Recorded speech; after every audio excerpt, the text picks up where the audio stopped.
Kining bahina hatod kaninyo sa Smart Prepaid.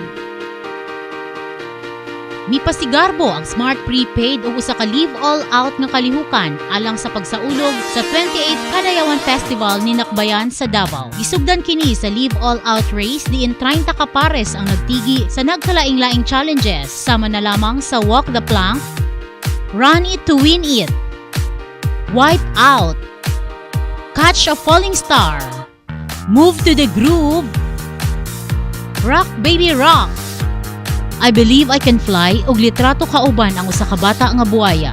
Gitanghal nga kampiyon sa maong challenge sila Raymond Libre ug Clymil Kayla Rodriguez diin nakadawat ang matag usa kanila og iPhone 5 unit ug 5,000 pesos cash alang sa ilang napiling foundation nga mao ang House of Hope. Gawas pa niini aduna sab gihimo nga dare stations sa People's Park nga naghatag pagdugang nga pahalipay sa mga Smart Prepaid users. Isip pasalamat o sa ka-free concert ang gilusad sa Smart Prepaid sa Matina Town Square ning Dakbayan. Diin sila Ramon Bautista o Riza Diaz ang nag-host. Aduna sab usa ka dance competition nga gipasigarbo diin ang midaog nga grupo nga Fresh nakadawat og 10,000 pesos. Kining concert gitambungan sab sa mga Smart Prepaid endorsers sama nila Elmo Magalona, Bong Navarro, Yasi Pressman og Chico Sai, rason nga mas nalingaw ang mga mananaway.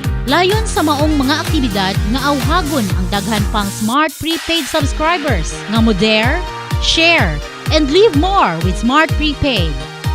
Kining bahina gihatod kaninyo sa Smart Prepaid.